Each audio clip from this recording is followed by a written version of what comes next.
Christ Triumphant, March 8th, Daily Devotional by Ellen G. White. Importance of choosing our location carefully.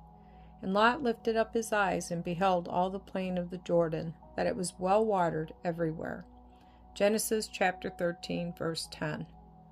The eyes of Abraham's understanding were not closed when he decided that the best thing he could do was to separate from Lot, although he had been to him as a father. But contention and strife he could not endure, even among the herdsmen. He could not have his peace of mind disturbed by unpleasant differences. Separation was painful to him, but it must be. Abraham gave Lot the choice of where he would go, so that afterward Lot should not be tempted to think that in the separation Abraham had his own interest in view.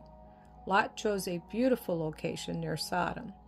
The land of his choice possessed every natural advantage, but he failed to investigate the morals and religion of the Sodomites.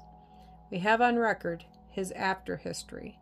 The time came when he had fled from the corrupt city, which was dark with crime and of every stripe and type, and he was permitted to warn his daughters and his sons-in-law, but they would not heed this warning any more than they had heeded his instruction. They mocked at his faith in God, and they perished in the destruction of Sodom. This is a lesson for us all. We should move carefully in the selection of homes for our families.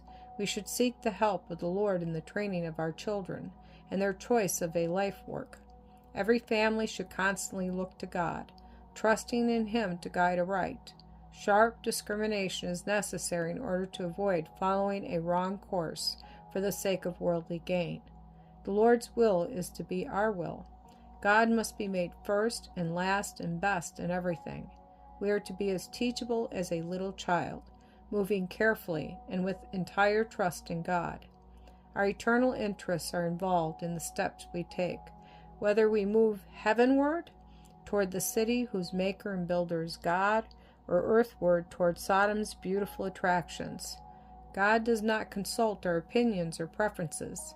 He knows what human beings do not know, the future results of every movement, and therefore our eyes should be directed to Him and not to the worldly advantages presented by Satan.